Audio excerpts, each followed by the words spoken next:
Dari uraian tadi, kalau kita mengelektrolisis suatu larutan garam, di mana garam tersebut kationnya adalah logam-logam golongan 1A, 2A, logam Al, dan logam Mn, maka di katoda terjadi reaksi reduksi dari air, yaitu reaksinya adalah 2H2O ditambah 2 elektron membentuk H2 ditambah 2O-. Karena apa? Karena yang namanya larutan kan pasti mengandung air, dan potensial reduksi dari air itu lebih besar dari logam-logam tersebut, sehingga kemampuan reduksi dari air lebih besar. Nah, bagaimana caranya agar logam-logam golongan 1A, 2A, logam Al, dan Mn itu tereduksi di katoda atau mengendap di katoda?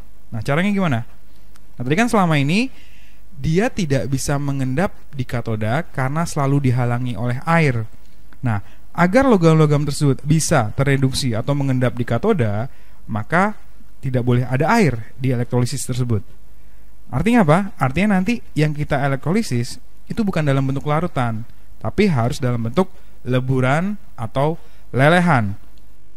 Nah, di dalam leburan atau lelehan, suatu zat elektrolit itu masih dapat mengion walaupun tidak mengandung air.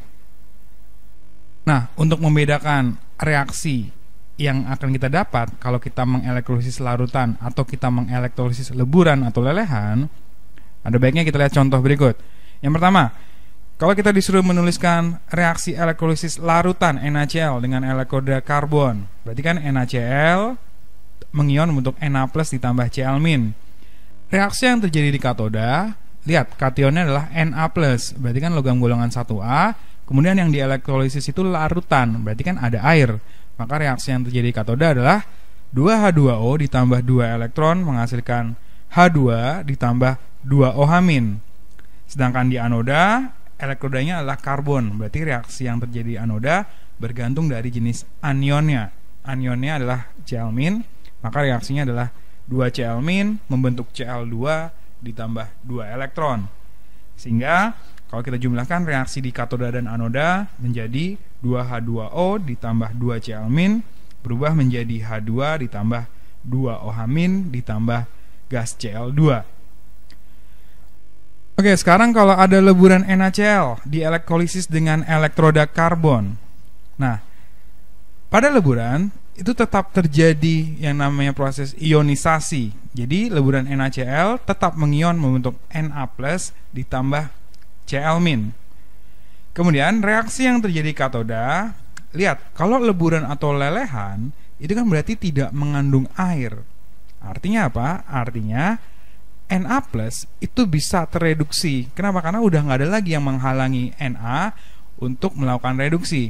Karena selama ini kalau dalam bentuk larutan, Na+ selalu kalah dalam melakukan reaksi reduksi oleh air. Tapi dalam hal ini leburan udah nggak ada air, sehingga reaksi yang terjadi di katoda itu reaksi reduksi dari Na+ ditambah elektron berubah menjadi logam Na. Dengan kata lain, logam Na mengendap di katoda. Kemudian di anoda, lihat elektrodanya adalah karbon, maka reaksi yang terjadi di anoda bergantung dari jenis anionnya. Anionnya adalah Cl-, sehingga reaksinya adalah oksidasi dari 2 Cl- membentuk gas Cl2 ditambah 2 elektron. Reaksi di katoda dan anoda kita jumlah, berarti reaksi yang di katoda kita kali 2, sehingga hasilnya adalah 2 Na+ ditambah 2 Cl- berubah menjadi 2 Na ditambah Cl2. Nah, lihat perbedaannya antara kalau kita mengelektrolisis larutan NaCl dengan leburan NaCl, di mana kalau dalam larutan NaCl tidak dihasilkan logam Na di katoda, tapi kalau leburan akan dihasilkan logam Na.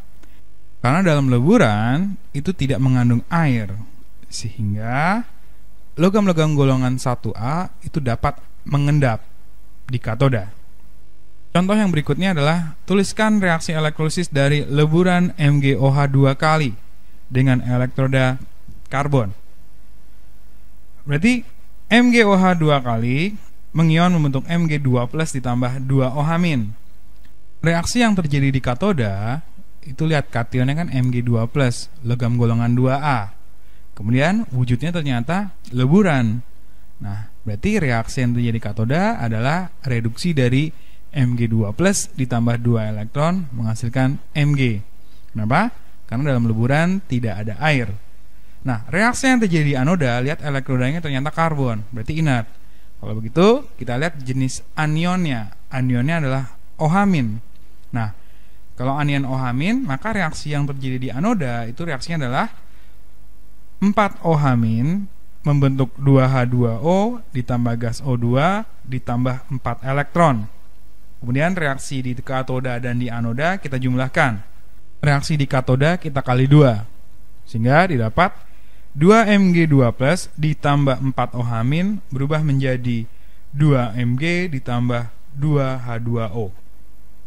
Nah, itulah tadi reaksi-reaksi yang terjadi dalam proses elektrolisis. Baik yang kita elektrolisis itu dalam bentuk larutan, lelehan, ataupun leburan.